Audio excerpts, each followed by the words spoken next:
Willkommen beim Nerds of Law Podcast. Die Nerds of Law, das sind Katharina Bisset und Michael Lanzinger.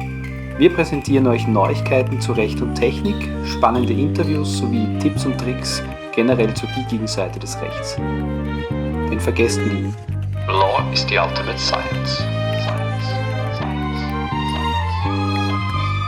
Nerds of Law, episode 153. 23 Hours with Scott Simmons.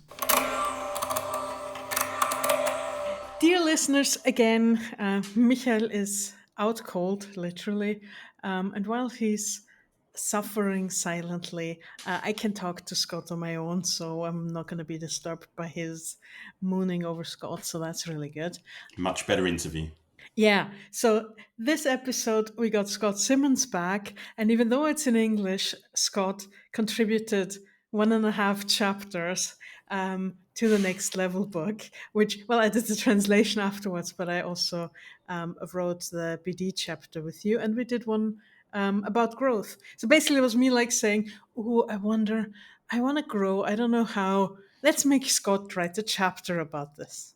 So, Scott, welcome back, and please tell our listeners who haven't heard the last episode with you yet who you are and what you do. So, hi, Katharina. For anyone who doesn't know me, I'm Scott Simmons, and I'm a toolbox for turning lawyers into rainmakers. So that hasn't changed. No. I don't think that will ever change, because I think that's quite possibly the best thing I've ever come up with.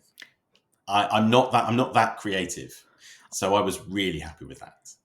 I thought your wife came up with that. No. She comes up with no. So there is a story to that about how I actually did it. That was in the last episode, though, wasn't it? I think it was in the last episode. So really what we should be doing is telling people to go back and listen to the last episode. Obviously. But I found it very interesting that you hadn't changed your tagline, so you must be very confident about that. Oh, I love it. I absolutely love it. But a lot of other things have changed. Yes. So I started a podcast called Legal Off the Leash, and that's going brilliantly. We love what we're doing there, and things have gotten incredibly busy because we're becoming much more digital. So we are not just investing in technology, but we want to get our training course out to as many lawyers as possible. We know how important the skills that you develop with business development, how they relate throughout the legal profession. So we've turned our training course, the BD Breakthrough Blueprint, into a digital training course. I feel like I did mention this the last time we did, because when was it? I think you'd only just started it, but it has grown, and you've added more content. Yep. So we've now got a platform, and we have created the Legal Balance Institute, which is a platform focused on teaching lawyers business development and pricing skills for the future of the legal profession. And so fundamentally do we believe in the importance of all of this, that it's what gets me up in the morning. Katharina, I love what I do. I love the sort of purpose that we have.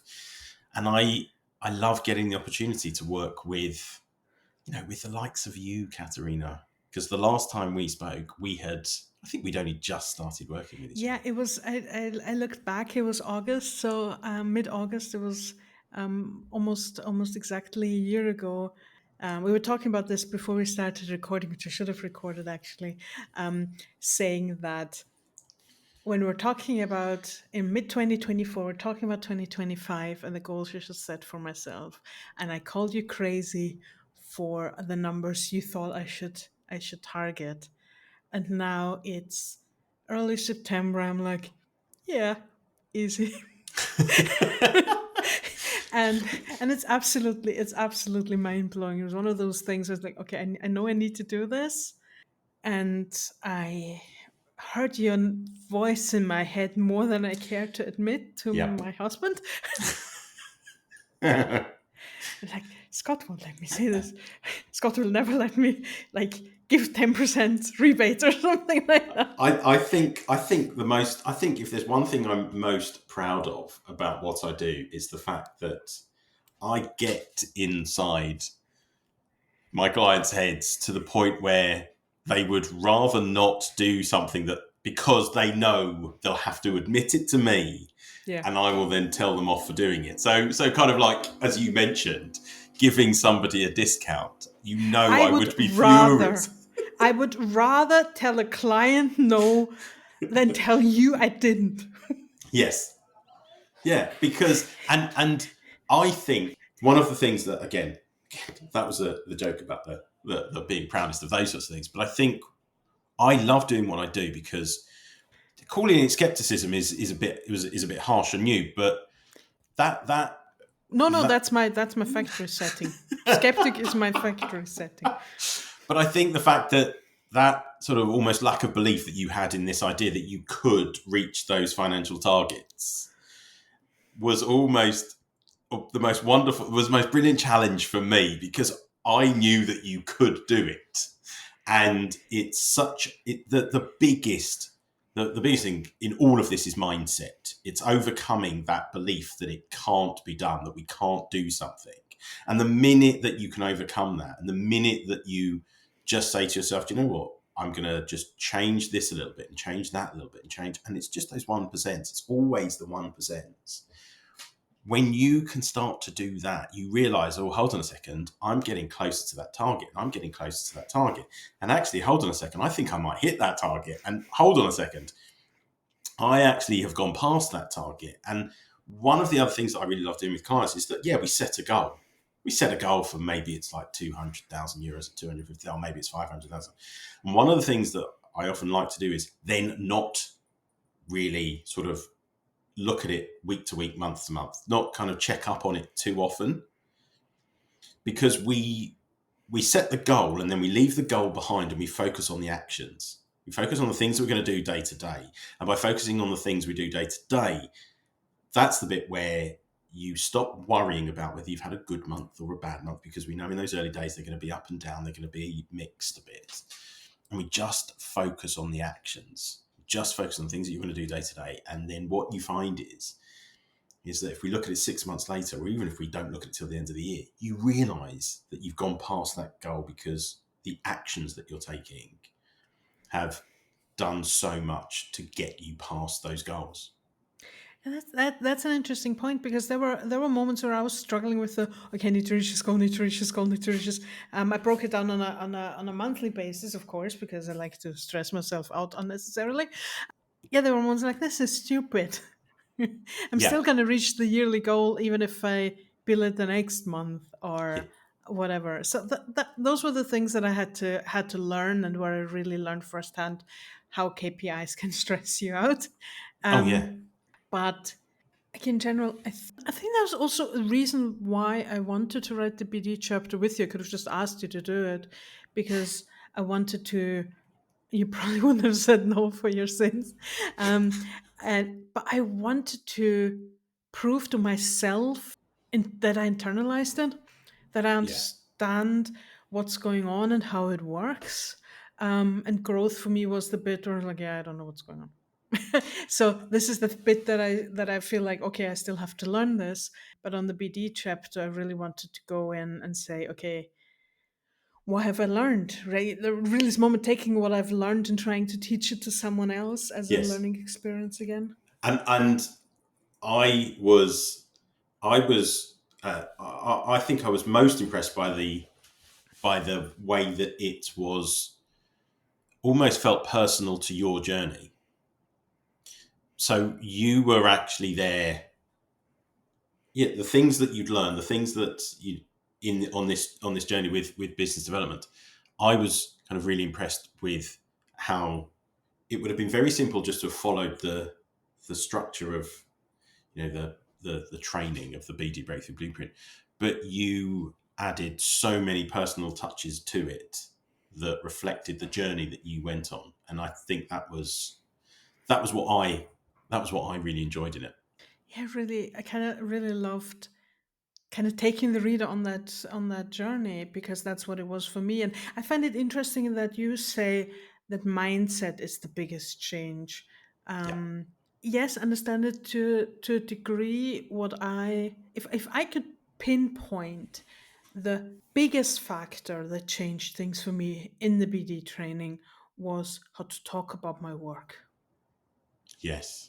That was, I think I was like, yeah, I'm a lawyer. I do IT stuff. Yeah, I can do kind of like contracts and things. Yeah. That changed massively. Not just saying, yeah, I deal with IT law, so you can go back to your business, in a very nonchalant way, but also how to push back, how to communicate my value, which scared the living bejesus out of me. Yeah, it does. I get that totally. I do. But because you, like all of us, we were taught our values in our time. So we have, ironically, we have less value the less time something takes us.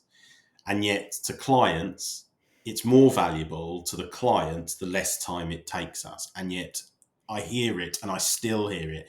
And it frustrates me massively when I hear senior lawyers saying to junior lawyers, never forget your values in your time.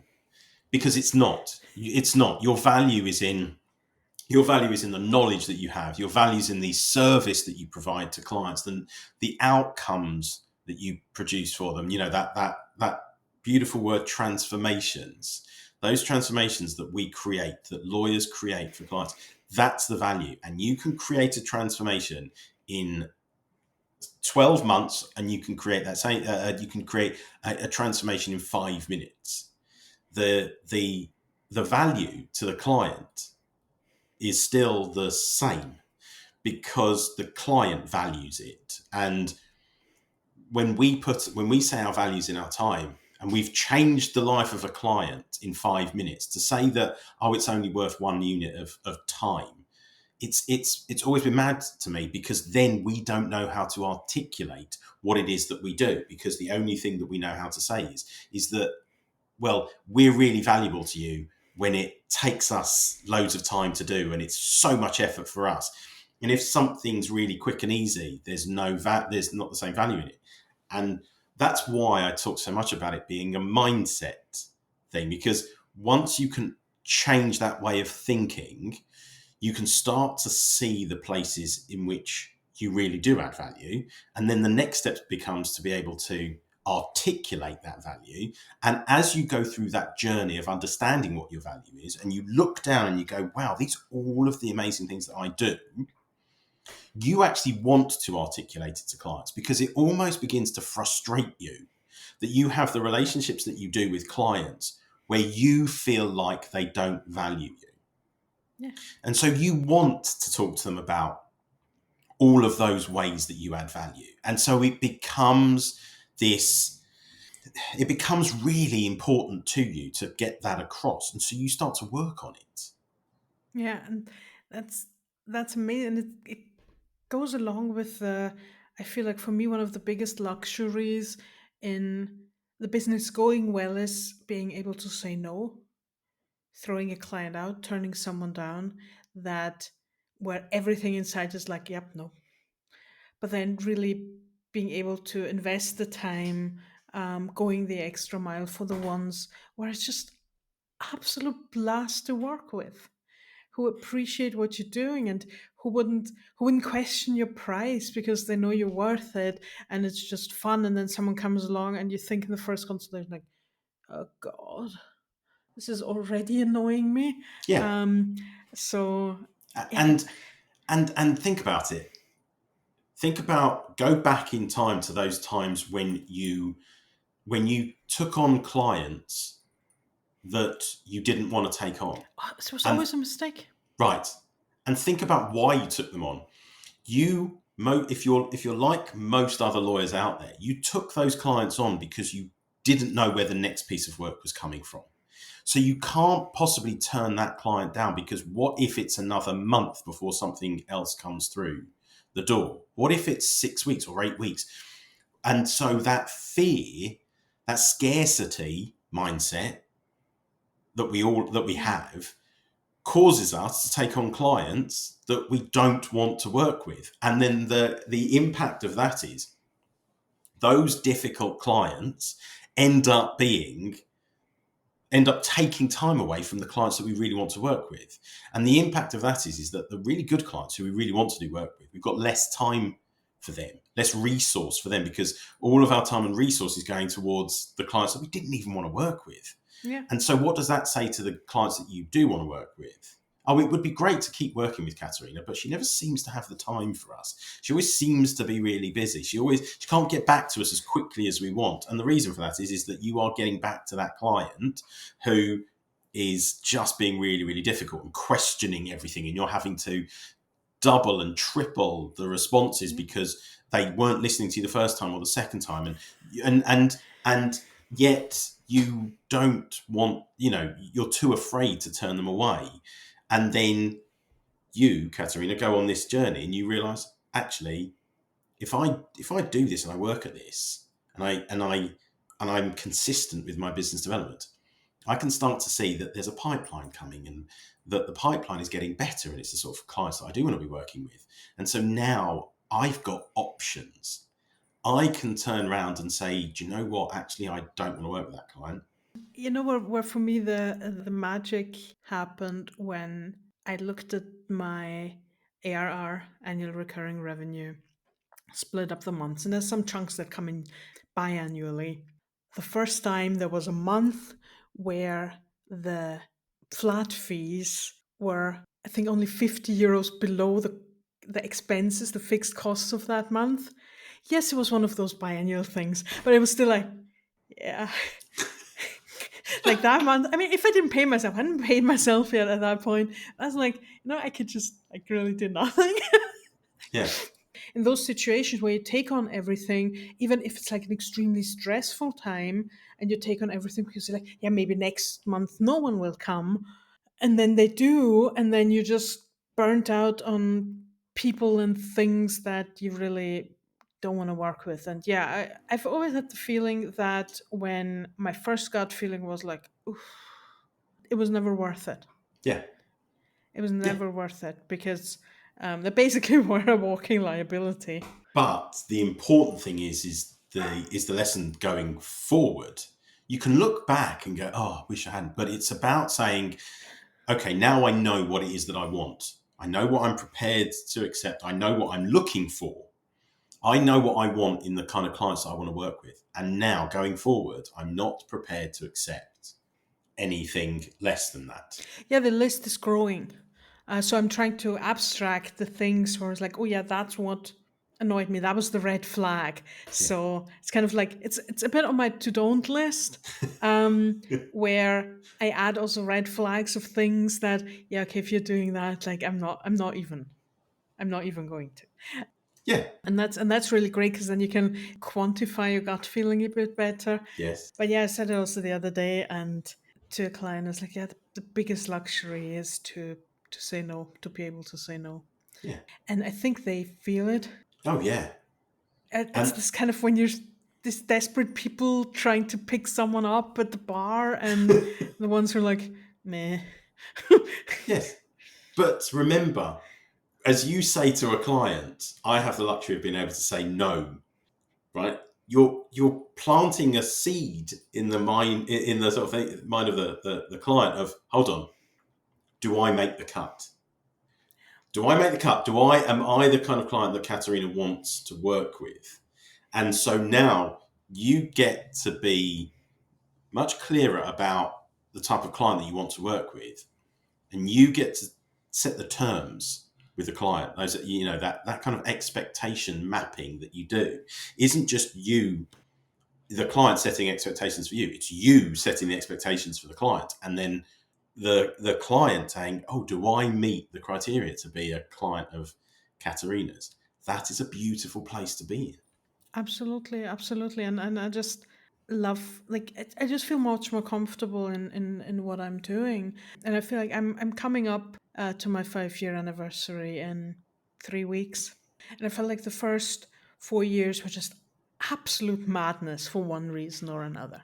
It was just every year something happened and it was absolutely crazy. When I first sat down and I was like, oh my God, I don't think I know what I'm doing. Like from a BD perspective, from a Yeah. strategy perspective. I know my work, but everything was just so crazy. I was just dealing with the fire that screamed loudest. Yeah. But Um, you do. Yeah. and that was just great. But like I said, I think I've never felt that comfortable talking about my work before, this confidently, and that was really great, and I enjoy that, and I wanted to pass that on, and I felt like, yeah, that was such an important part of the book. I was never going to do it without a BD chapter, so there you go. If you had said no, I would have had to wing it myself. No. It's a brilliant chapter. It really was. It was great. But I've talked to some of my colleagues as well when we were brainstorming the topics, and the growth bit is more defined in your chapter, but it's, I think, behind everything, this where do I go from here? Yeah. Okay, I'm in a place now, but I feel like I don't want to stay where I am for some reason or another. Where's the moment where you think people should start thinking about where they want to go? Or is there ever a situation where an attorney could say, "No, I'm just vibing"? Yeah, that's a great question, and it's a feeling, isn't it? And everyone has that feeling at a different moment. There's no one defined place where that is. It might be the moment that you want to go out on your own. You might say, do you know what? I've worked in this type of environment, and actually, from start to finish, I never want to take on employees. I want to do it on my own. So, and I want to hit revenue targets, but I don't want that. Or it might be, I've worked in this environment and actually I think I can do it better. I want to have a legal business that has employees and has teams of people. So I want to build that. It could be, Katharina, that you start off out on your own thinking, this is what I want. I just want to do it on my own. And then you reach a moment where you say, actually, do you know what? You start up a law firm on your own and you're wearing all of the hats. You are the CEO, you are the finance director, you are the HR, director, Marketing. you are marketing, you're BD, you are, you're the lawyer, by the way. Oh yeah. In addition to all of that, and you just keep going, everything. You are absolutely everything operational, everything business, and then you are the technical lawyer as well. So you reach that point and you say to yourself, well, hold on a second. Now that I'm doing this for myself, it's become absolutely clear to me that I no longer, if I had in my mind that I wanted to do it on my own, I don't want to do it on my own anymore, because actually I've seen where the opportunity is, and and whatever your reasoning is, I can do more. So you make that decision at that point, and there's loads of different points. And I always start with why.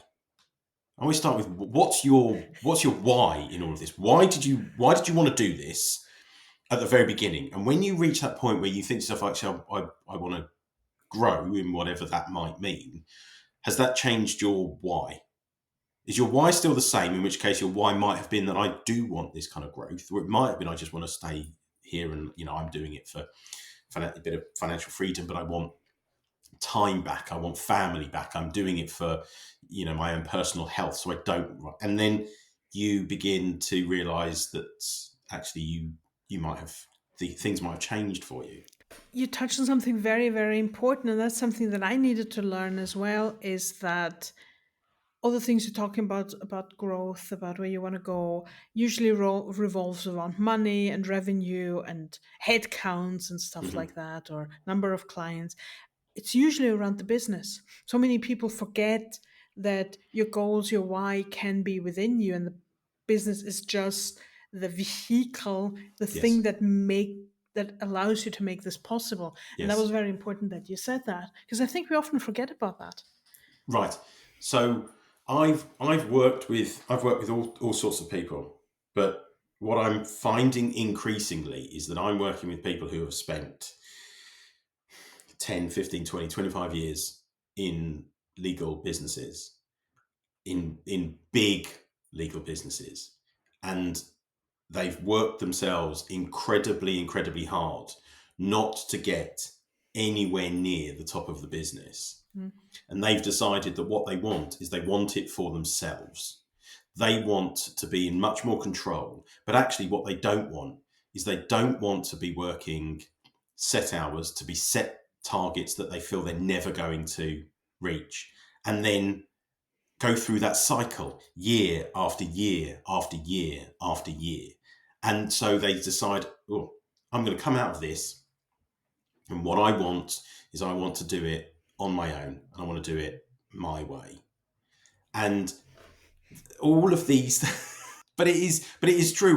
We are seeing more of that. We're seeing more people consider going into the going onto consultancy platforms, because they want to get out of the kind of the law firm culture, the law firm space.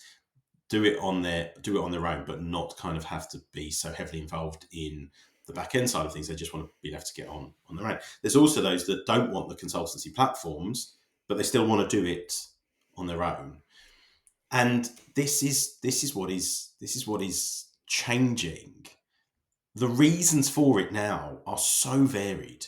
They're so different, and that's what drives you, your reasoning for it. And very often, having come from those spaces where they've worked 10, 15, 20 plus years in those environments, looking after themselves becomes the reason that they go out on themselves, on their own. They don't need to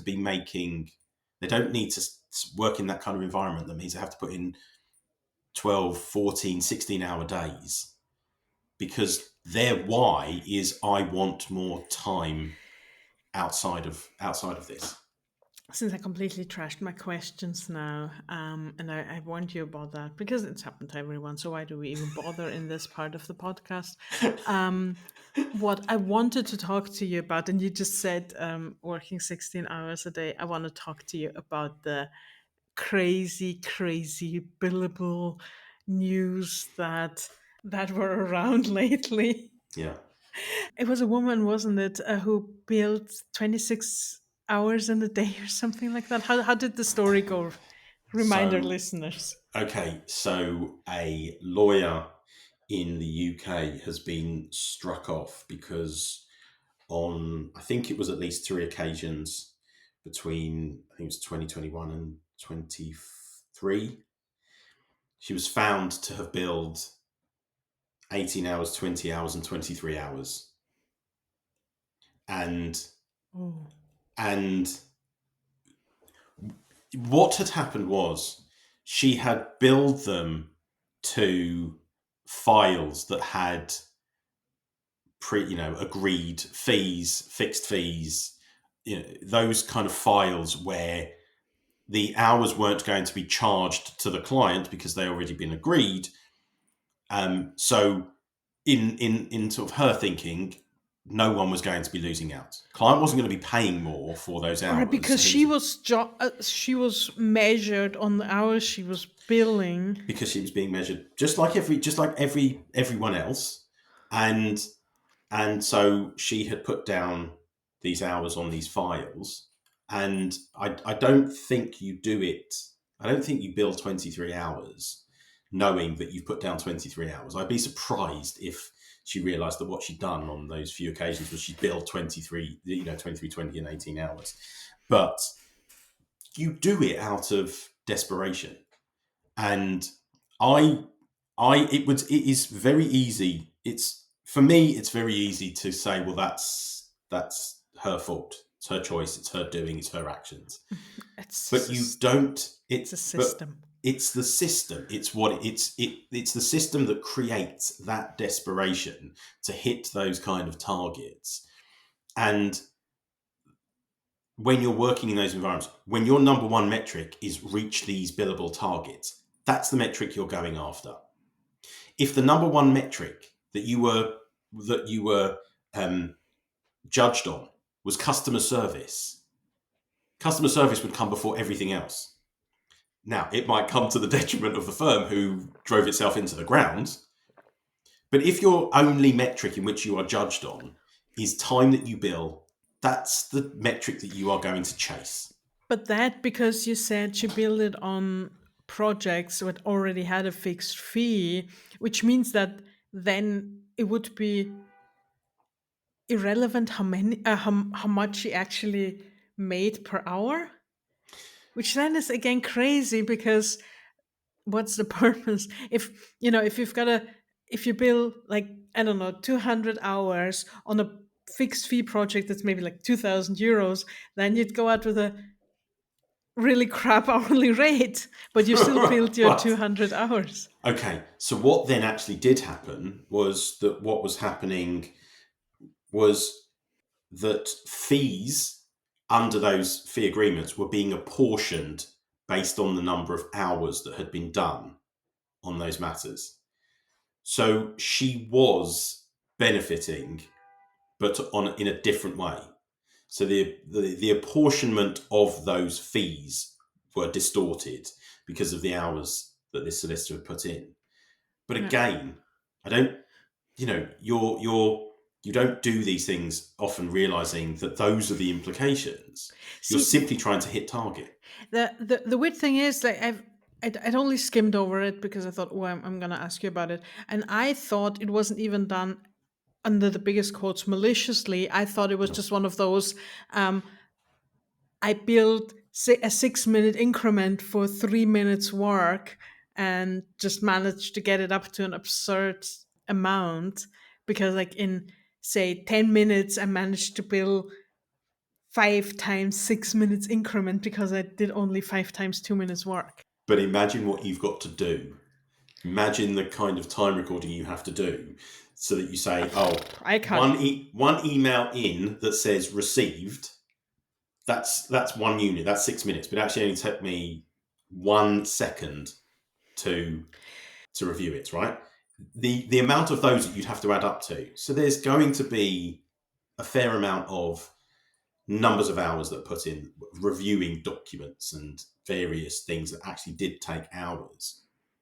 And and let's not forget, in large, in all sorts of law firms, but particularly in large law firms, you do have deals where you are working towards the end of time, 16, 18, 20-hour days, and then you're back in the office after 4 hours sleep to finish off the deal again. So it's not like those things don't happen, but the reality of it is that,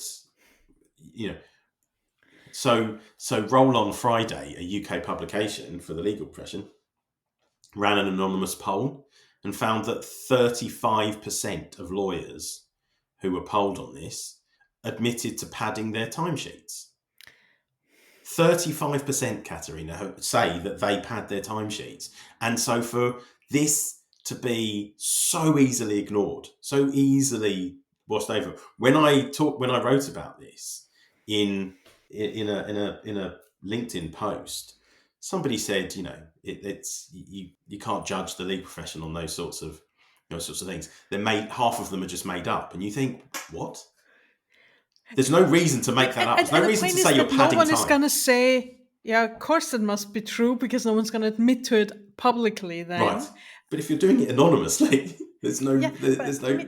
Realistic, and I found a very, very interesting survey. It was like earlier this year, I think May or June, in Juve, which is a German, it's a big law firm award, but they've also got a magazine and stuff like that. And they surveyed in-house lawyers on their external expenses on attorneys. And basically, I think almost 70% said, yeah, they're expecting their attorneys to use AI, and that would have a positive impact on the price. So I'm like, oh, you're screwed. Yeah, you are. I just like, that's hilarious. Yeah. Yeah, I'm just laughing so much, right? Because we're in this absurd situation where so many of us are running into the AI thing like headless chicken, not even knowing if it's even AI they need or what they need, just so they can say we're doing AI, absolutely trashing their business models. Yes. I'm just sitting there. Yeah. But then, sort of look a bit deeper into this and what you are finding, because I asked somebody who works a lot with the sort of big law firms around implementing AI into the business, and I asked them, what impact is this having on the billable hour in those firms? And the response that came back was they're not using it in those areas. They're using it in the areas with fixed fees to improve margin. Me. Exactly.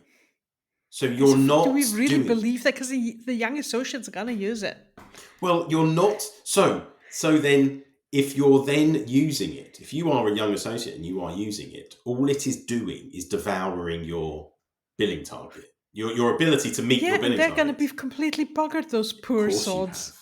have, because your business model dictates that the faster you do something, the less money that you earn. Yeah, it's just, I think a friend told me that she was once in a talk about that, is the AI going to kill the billable hour and all that? And the solution of the attorney there was just, yeah, they're just going to increase the hourly rate. Yeah, And I'm like, yeah, you do that. yeah, You do that. I had not too long ago. I was sitting at an IT law conference talking to colleagues, and um, you know, throw out the things that I do. Like, you need to, what do you mean? Like, you don't have an hourly rate? It's like, oh, don't wanna. um, and some people are like really curious and are interested, and I'm happy to explain. But some are like, man, that's all bullshit. My clients wouldn't want that. yeah, And I'm like, yeah, but I already offer cabs. And I was like, so what if you so my cab is like, if what happens if you go over? Yeah, well then the client doesn't pay more. And if you're under, well then they pay less. And I had to find a way that's not gonna the point is like, wow, you get the worst of both worlds. right. Cat fees have got to be the worst idea going, worse than the billable hour, because what you're effectively now doing is you're punishing yourself, whether you are efficient or inefficient, whether Yeah. you're effective or ineffective. Either way, you get punished. The only modification on the cap agreement that I ever heard was interesting was you can go over the cap and you still get paid, but only half the hourly rate. So kind of like a risk share. And I'm like, well, then just stick with the cap then. But it's at least creative and not completely nuts. But I feel it's really interesting how much pushback I still get. So eventually, I told that guy, well, then eventually clients will come to people like me. It's fine. Yeah. I don't need to convince you. I've just, yeah. Right. So if I talk about value pricing, or I talk about subscriptions, and that they're my two favorites. If I talk about those, you get pushback from lawyers who are just so indoctrinated with it. But what you get, well, my clients want the billable hour. They want they want us to. They don't want these fixed fees. And when you ask them who their client base is that they're talking about, every single time it is in-house lawyers.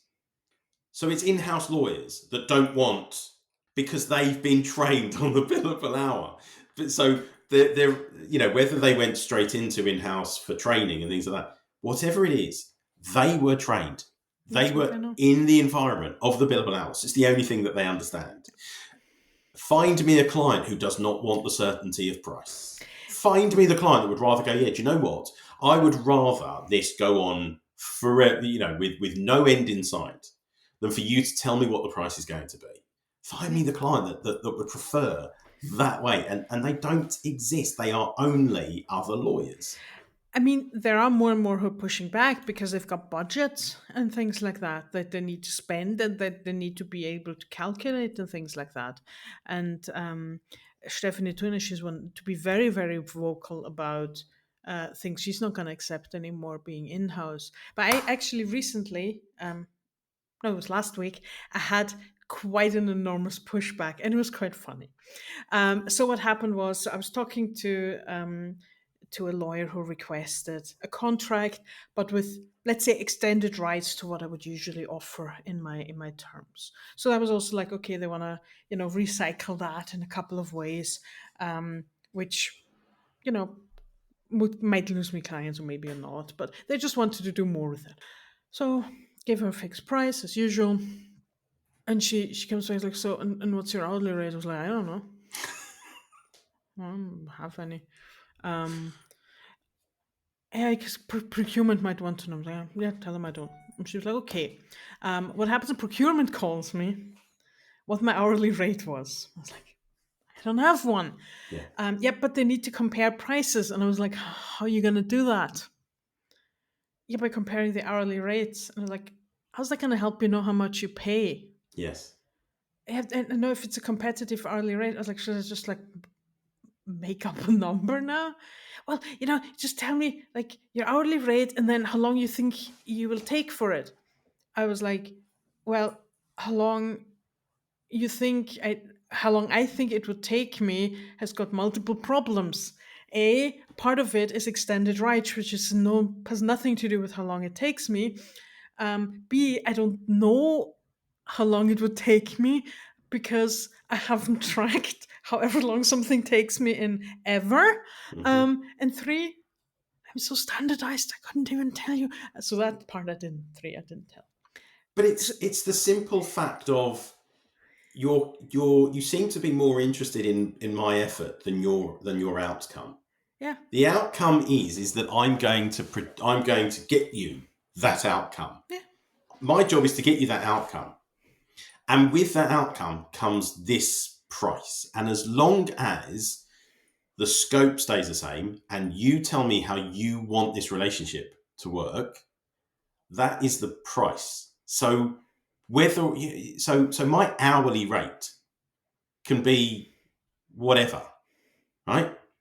So if it makes you happy, stick whatever hourly rate you want on it. If it makes you happy, but that's the price I'm going to charge you for it. So it's got nothing to do with, and at the end of this, I'm not going to be giving you a timesheet with all of my data entries because I don't keep time records. So if you sound like me. But it's so utterly ridiculous to go through this whole charade. It was so funny because she just wouldn't let go. Right. And like, yeah, then how am I supposed to compare price with other attorneys? Well, and I was like, well, ask the other attorney their hourly rate, how long they think they're going to take, multiply that, and then compare it to my price. Right. Just say something. The estimate that they've given you, I'm going to guess that when they go 35% over that estimate, you're going to kick off and say to them, but you estimated, you estimated 150,000 euros, but you've actually gone up to 210. Okay, fine. So I'm not paying you 210. Get me closer to 150. So, okay, I'm going to tell you that it's going to cost 150 or 160 or 170. Whatever you have to do at this point, I'm giving you that price certainty. If you want to stick the hourly rate or whatever you want to do, if that makes you happier, do it. But my price is 170. And at the end of this, I'm going to charge you 170. So that's the bit that matters here. Now, should you decide that you can't cope with that, by all means, go with one of the other law firms. And then what you and I can do is we'll come back at the end of this and we'll have a conversation. And you can tell me how all of this has gone. And then you can tell me if you wish you'd have just accepted my price at the outset, because how much time you spent arguing with the other lawyer and all of it, and did the lawyer happen to come back to you? Did the lawyer come back to you and say to you, listen, we had 210 on the time, but we're going to drop it to 1. Has the lawyer had that conversation with you, trying to make you feel bad for not being able for choosing a price that they knew, really choosing an estimate that really deep down they knew they weren't going to stick to? Because they have no idea how to work out what their price is going to be. It's exactly what I told them. I was like, and then from the other side, you're going to get an estimate. But in the end, I stood firm and said, look, whatever number I'm going to give you, it's going to be an imaginary invented number. Yes. I told him, that's not good business. I'm not going to Yeah. invent a number for you so you can take this imaginary number to compare with something to judge Yeah. me on it. And I was like, that's not a serious number. I'm not going to give you a No. number. So I just flat out refused. Spoiler, I don't know yet how it's going to end up, how it's going to go. But the point is, I've got enough to do. Right. I'm happy to do this. Right. But yeah, if I feel I need to keep timesheets, I'm not even going to touch it. There's no. But you're in that really great position now, as we talked about before, of being able to choose. So if somebody comes to you and says, Katharina, we'd like you to submit, for this work, we're putting it out to a few other law firms, but we'd like you to, right? You get the option of going, well, I'm going to give you a fixed price. Is that going to work for you? Well, no, because we kind of need to compare. Okay, fine. So I'm not even going to bother. What I'm going to do for you is I'm going to let you go through that process, and then you and I can talk afterwards. If you're happy going through that process and what comes of it at the end, if at the end of this, you tell me you're still happy to work that way, brilliant. But if you would rather work on cost certainty in a world that is demanding that you give more cost certainty internally, then let's have that conversation. But I won't, because I don't need to go through this process any longer. Yeah, I just love it. Yeah. I just, the thought of timesheets stresses me out almost as much as the thought of being employed. And so I still see either law firms that use it, and I do still see some pricing people, value pricing people saying, if you want to record time for your, productivity or your base, then do it. I'm like, why? You have a million different ways that you can assess how well you are doing and how well your team are doing to get through the workload that you have. You don't need a timesheet to tell you that you're working 16-hour days. You don't need a timesheet to tell you that you're not getting through the work quick enough. You don't need a timesheet. You don't need that. What you are doing is you're just adding layers of admin, because every time you are adding to the timesheet is moments that you are not spending doing the work, and it is chopping and changing your mind, and it's setting you back because you can't stay in flow. For me, it's a cube. I don't actually track the tasks that I'm doing, more like topics. Like if I work on Netzbeweis, if I work on BD, it's more also like about time blocking for me to focus Okay. and Yeah. get my undiagnosed attention disorders in control. Yeah. But it makes me then also chuckle if you talk about the numbers of hours that are expected in big law, and I'm like, Yeah. I don't even work that much. Like in total, with networking, with learning stuff, with over across all my businesses, with admin things, I don't work that many hours a year. Yes. Let alone be billable. I was like, yeah, I wouldn't do that. Yeah. Couldn't even. Right. So there was a law firm that announced recently a change in firm policy of 2,400, what it called productive hours. Whatever that means. Right, including 2,000 billable. So let's just right. So without having to go through what I did in the in the LinkedIn post, I'll link to the LinkedIn post. If people Right. want to follow the maths. Right. So without going through that maths that I went through to establish the kind of hours that you're probably going to end up doing, the truth of it is that the 400 hours were very vague. Were left really kind of vague as to what you would do with them. Mm-hmm. Right? The 2,000, however, they're billable. So let's just go back to that again. What you are going to do is you're going to focus on the 2,000 that you have to hit. And then at the end of the year, if you haven't made up the 400 with networking and BD and admin and all these other training and other bits and pieces, well, you'll fudge those. You will, because who's getting hurt if you put in 400 hours of BD and you bring in 0 clients from it? Because actually you didn't do 400 hours of BD, you did 5, but no one's getting hurt on that one, because the metric that is going to matter is getting those 2,000 hours done first, because that is not an easy target to hit. And yes, please, dear listeners, go through the maths. It is mind-boggling what comes out. I mean, for me, it's mind-boggling. Sorry.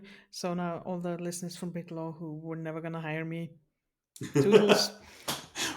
So one of the things that I did was that Clio put out a report that said on average lawyers are about getting in around 37% utilization.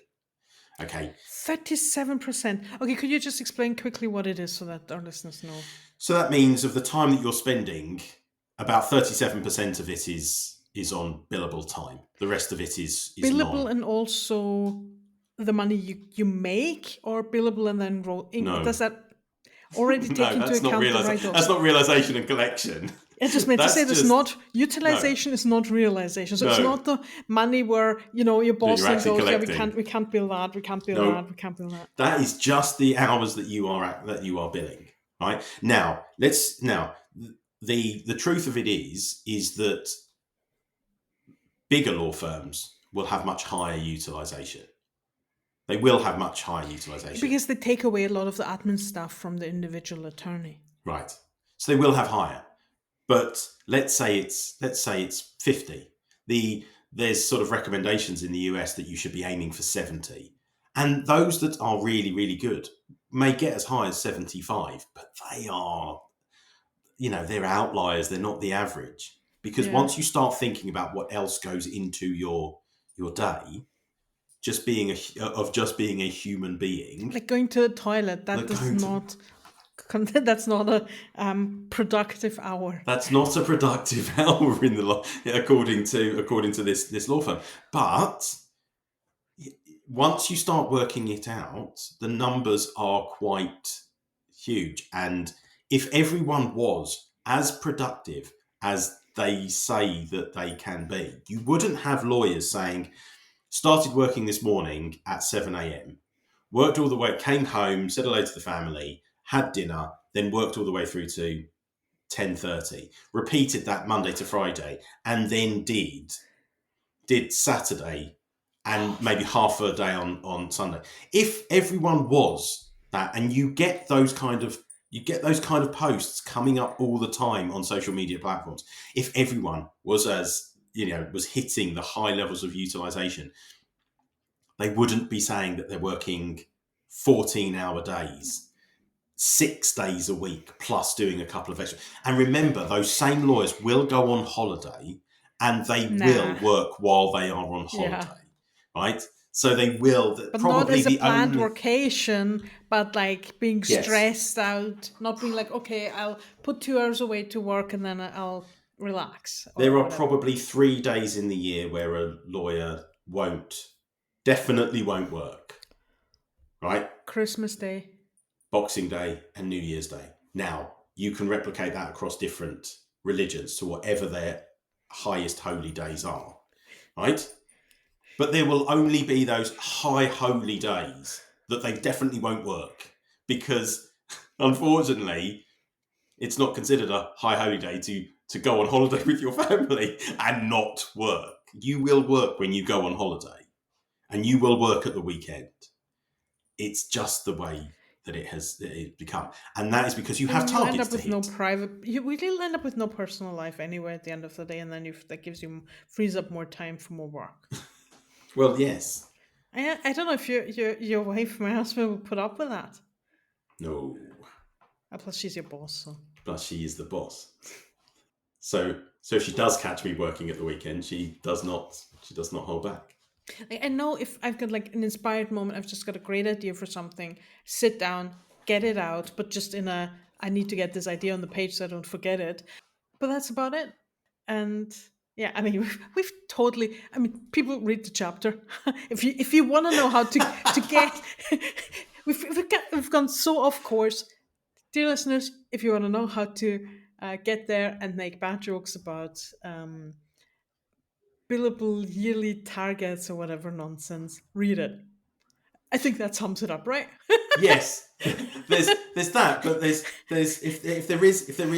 if we are using this as an opportunity to promote the book, then I think if you are thinking about what, growing your business, then this book anyway is fabulous. There's so many different angles to it, and there's so many different things it takes. But from our perspective, from yours and mine, from what we did with this book, the way that you are going to grow your business is firstly by having, setting time and effort aside for business development, but thinking about what growth means to you, and then deciding whether or not it is growing on your own or growing with employees, and then then going through that process. And it is always a process that keeps you up at night. But that's not necessarily a bad thing, because if you have your why and you decide why you are doing this, that will help drive you every single day. Yeah, and you'll just live with a Scott-looking little PD figurine on your shoulder, telling Is there anything better? I refuse to comment on this.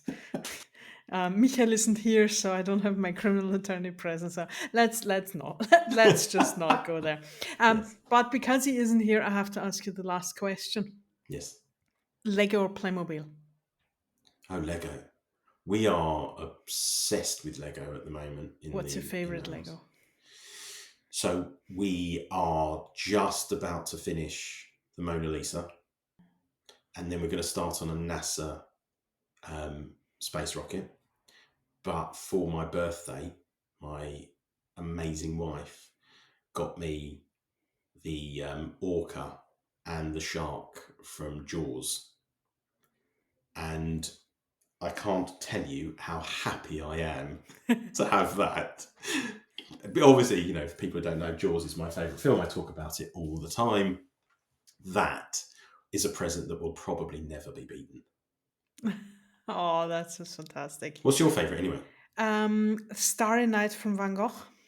Oh, so we are thinking about... I loved it so much because it's built the way in the layers he painted it. Yes. And because it's so 3D, it really drags you in. And Yes. Notre Dame. Because you have also the different, because it was built over centuries, you also have like these phases where it was built in, and the building, the Lego, is also split up in those phases. Oh, really? The church was built in. It was just fantastic. And then going through it, and then I was taking a lot of pictures as I was building it from all the different angles and perspectives. And those two, hands down, my favorite Legos. I would love to get the Batmobile from the 1960s series TV show. I'd love to get that one. I do love Batman. Batman's my favorite comic book character. So I'd love to get all of those. But my favorite. If you do arts, then get the Starry Night. It is magic. Yeah, absolutely magic. And the thing, like closer to the Sherlock Holmes book nook. That was the fastest thing I've bought after the advertisement came up. Sherlock Holmes Lego book nook. Anyway, so we went on an absolute fantastic tangent. Thank you, Scott, for contributing so much wisdom on the podcast and obviously on the book. And I'm looking forward to all the other projects we've got lined up. And well, first of all, we've got the next part of our coaching going on. Yes, looking forward to that. Oh, I've got so many stories to tell. Anyway, those are not for our listeners. For the dear listeners, have a good night. Until next time. Danke, dass ihr beim Nerds of Law Podcast zugehört habt. Auf unserer Webseite nerdsoflaw.com könnt ihr das Impressum, Datenschutzinformationen und viele spannendere Dinge finden. Dieser Podcast ist durch eine Creative Commons by Non-Commercial 4.0 International License geschützt. Das bedeutet, ihr dürft den Podcast kopieren, mit Freunden teilen, mit der Information, wo der Podcast herkommt und ihn nicht für kommerzielle Zwecke verwenden. Das Urheberrecht für die Musik liegt bei Mick Bourdais. Ihr findet seine Webseite unter mickbourdais.com. Live long and prosper. eure Nerds of Law.